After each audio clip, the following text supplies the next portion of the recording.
তো আজকে আমরা চলে এসেছি আরও একটা নতুন ভিডিও নিয়ে। তো আজকে আমরা দেখব যে ভারত এবং পাকিস্তান এর মধ্যে কার সামরিক শক্তি কতখানি। তো চলো দেখা যাক। হ্যাঁ চলো।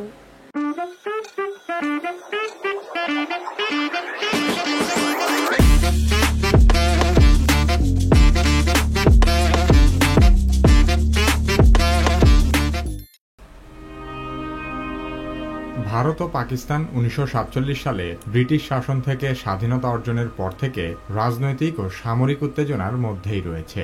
কাশ্মীর ইস্যু, সীমান্ত সংঘাত এবং পারমাণবিক অস্ত্রের প্রতিযোগিতা উভয় দেশের সম্পর্ককে জটিল করে তুলেছে।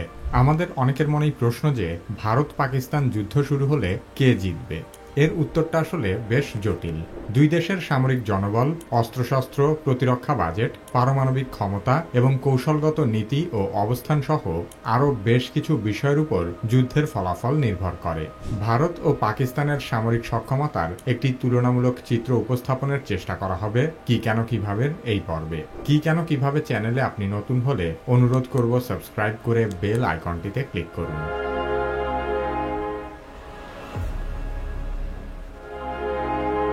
সামরিক শক্তির দিক থেকে ভারত দক্ষিণ এশিয়ার মধ্যে সবচেয়ে বড় এবং শক্তিশালী হিসেবে বিবেচিত। এমনকি সমগ্র বিশ্বের মধ্যে সামরিক শক্তির দিক থেকে যুক্তরাষ্ট্র, রাশিয়া এবং চীনের পরেই ভারতের অবস্থান। 2025 সালে গ্লোবাল ফায়ার পাওয়ার ইন্ডেক্স অনুযায়ী ভারত বিশ্বের চতুর্থ শক্তিশালী সামরিক বাহিনী হিসেবে স্বীকৃত। তার মানে সামরিক শক্তির দিক থেকে ভারত পাকিস্তানের চেয়ে 8 ধাপ এগিয়ে। তবে সেই অর্থে পাকিস্তানের সামরিক শক্তি ভারতের তুলনায় একেবারেও দুর্বল নয়। ভারতের বার্ষিক প্রতিরক্ষা বাজেট প্রায় 75 বিলিয়ন মার্কিন ডলার। অন্যদিকে পাকিস্তানের বার্ষিক প্রতিরক্ষা বাজেট মাত্র 7.64 বিলিয়ন ডলার। তার মানে ভারতের প্রতিরক্ষা বাজেট পাকিস্তানের প্রায় 10 গুণ বেশি। তবে ভারত বনাম পাকিস্তানের বৈদেশিক মুদ্রার রিজার্ভের দিকে তাকালে বিষয়টি খুব বেশি অস্বাভাবিকও লাগবে না, কারণ ভারতের রিজার্ভ 627 বিলিয়ন ডলার। অন্যদিকে পাকিস্তানের রিজার্ভ আছে মাত্র 13.7 বিলিয়ন ডলার।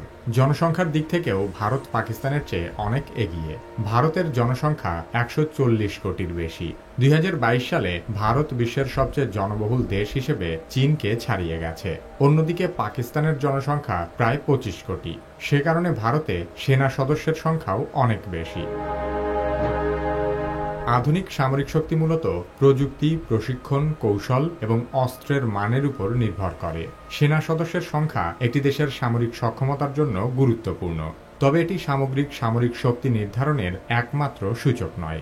ভারতের সক্রিয় সেনা সদস্যের সংখ্যা প্রায় 14,55,000। অন্যদিকে পাকিস্তানের সক্রিয় সেনা সদস্যের সংখ্যা প্রায় 6,54,000। ভারতের রিজার্ভ সৈন্য 11,55,000 এবং পাকিস্তানের রিজার্ভ সৈন্য 5.5 লক্ষ।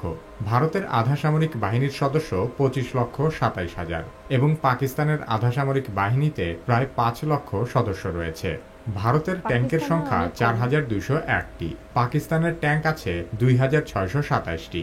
ভারতের সাজোয়া যান আছে 1,48,594টি। পাকিস্তানের সাজোয়া যান আছে 17,516টি। ভারতের বিমান বাহিনীতে মোট বিমানের সংখ্যা 2,229টি। পাকিস্তান বিমান বাহিনীর মোট বিমান 1,399টি। ভারতের যুদ্ধবিমান আছে 513টি। পাকিস্তানের যুদ্ধবিমান 328টি। অ্যাটাক হেলিকপ্টার সহ ভারতের মোট হেলিকপ্টার আছে 899টি। পাকিস্তানের আছে 373টি হেলিকপ্টার। এছাড়া ভারতের পরিবহন বিমান 270টি এবং পাকিস্তানের পরিবহন বিমান 64টি। ভারতের কাছে ফ্রান্সের তৈরি রাফাল যুদ্ধবিমানের মতো আধুনিক বিমান আছে। অন্যদিকে পাকিস্তানের কাছে থাকা সর্বাধুনিক যুদ্ধবিমান হল চীন ও পাকিস্তানের যৌথ উদ্যোগে নির্মিত JF-17 থান্ডার যুদ্ধবিমানের সর্বশেষ সংস্করণ ব্লক 3। তবে ভারতেও নিজস্ব প্রযুক্তিতে নির্মিত তেজস সিরিজের বেশ কয়েকটি মডেলের উন্নত যুদ্ধবিমান রয়েছে। লজিস্টিক্সের দিক থেকে ভারতের বিমানবন্দর আছে 311টি আর পাকিস্তানের আছে 116টি। ভারতীয় নৌবাহিনীতে মোট নৌযানের সংখ্যা 293টি। পাকিস্তান নৌবাহিনীর মোট নৌযানের সংখ্যা 121টি। ভারতের ফ্রিগেট যুদ্ধজাহাজ আছে 14টি, পাকিস্তানের 9টি। ভারতের ডেস্ট্রয়ার যুদ্ধজাহাজ আছে 13টি, কিন্তু পাকিস্তানের কোনো ডেস্ট্রয়ার নেই। ছোট আকারের করভেট যুদ্ধজাহাজ ভারতের আছে 18টি আর পাকিস্তানের 9টি। ভারতের সাবমেরিন আছে 18টি, পাকিস্তানের 8টি। এছাড়া ভারতের টহল নৌযান আছে 135টি এবং পাকিস্তানের টহল নৌযান আছে 69টি। এসবের বাইরে ভারত ও পাকিস্তান উভয় দেশেরই পারমাণবিক অস্ত্র ভান্ডার আছে। ভারতের কাছে আনুমানিক 172টি পারমাণবিক ওয়ারহেড রয়েছে, অন্যদিকে পাকিস্তানের পারমাণবিক ওয়ারহেড আছে 170টি।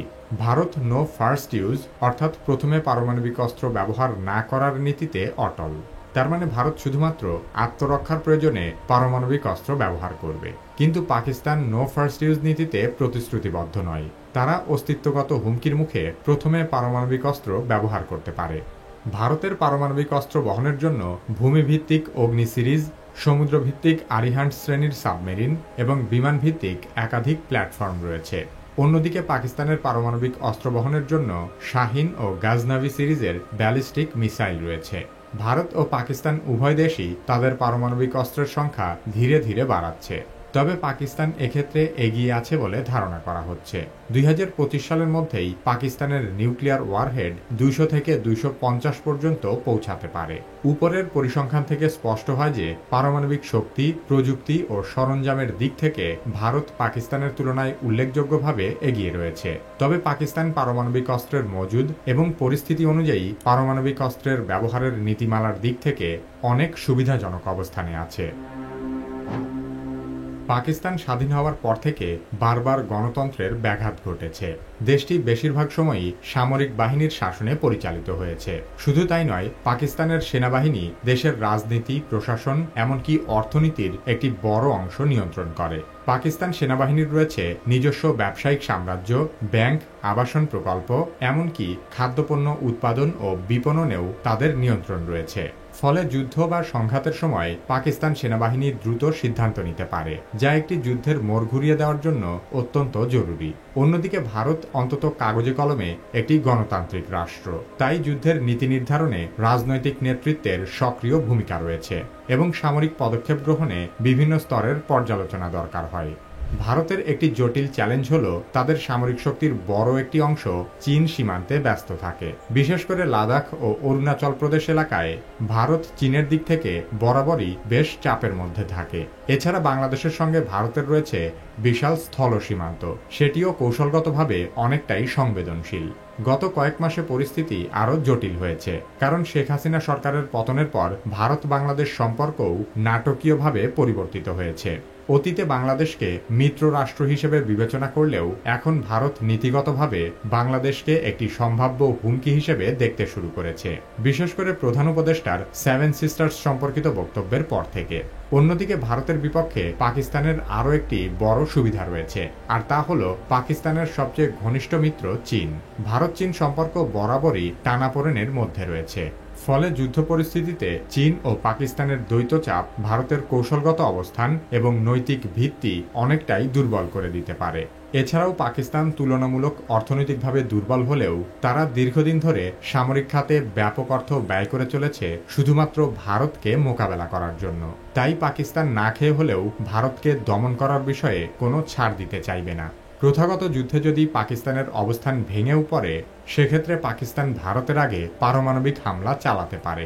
সব মিলিয়ে ভারত সামরিক সংখ্যার বিচারে পাকিস্তানের চেয়ে অনেক এগিয়ে থাকলেও একসাথে সর্বশক্তি পাকিস্তানের বিরুদ্ধে ব্যবহার করা সম্ভব নয়, কারণ চীন, বাংলাদেশ এবং অভ্যন্তরীণ নিরাপত্তা এই 3টি ফ্রন্টে ভারতকে সমানভাবে নজর রাখতে হয়।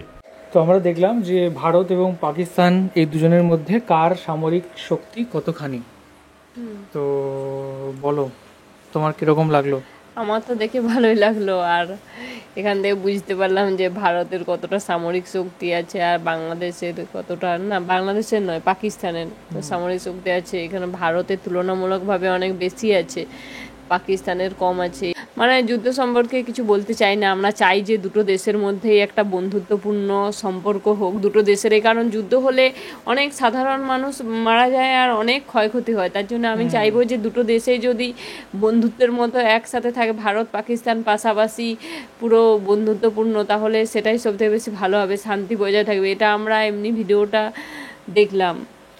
আর একটা জিনিস, যে কোনো দেশের যুদ্ধ হলে, যে কোনো দেশের যুদ্ধ হলে সেই দেশে দুটো দেশেরই ক্ষতি অনেক বেশি হয়।